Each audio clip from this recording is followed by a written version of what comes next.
In this guide, I'm going to show you how to delete watch history on YouTube. This is going to work on an iPhone or Android. Before we get into this guide, make sure to like the video and subscribe to the channel with all notifications on. It really does help with the channel and it lets us know that you want more content like this.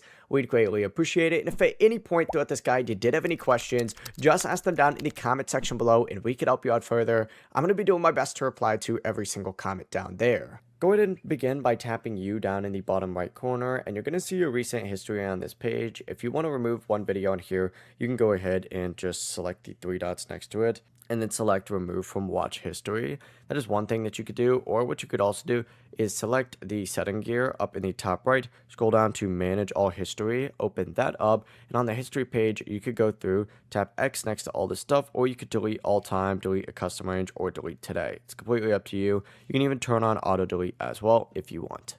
Before you leave this guide, make sure to like the video and subscribe to the channel with all notifications on. It really does help the channel and it lets us know that you want more content like this. We'd greatly appreciate it. And if at any point throughout this guide you did have any questions, once again, ask them down in the comment section below and we could help you out further. I'm going to be doing my best to reply to every single comment down there. Have a great rest of your day though.